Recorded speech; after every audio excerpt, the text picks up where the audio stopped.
Hello అండి, ఈరోజు సింపుల్గా చేసుకునే బంగాళదుంప వేపుడు తయారు చేయడం ఎలాగో చేద్దాం. కావలసిన పదార్థాలు: 1/2 కిలో బంగాళదుంప ముక్కలు చేసుకొని పక్కన పెట్టుకోవాలి.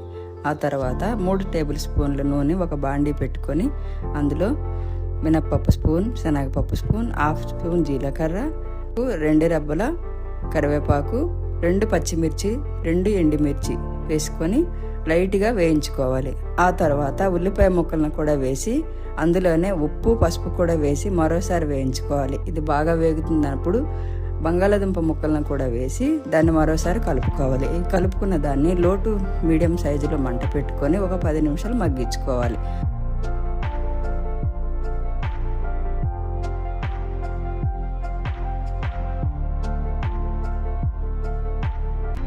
ఆ తర్వాత మూత తీసి అది మగ్గిన తందో లేదో చెక్ చేసుకొని మళ్ళీ చివర్లో కారం పొడి వేసుకొని స్టవ్ ఆఫ్ చేసుకోవాలి.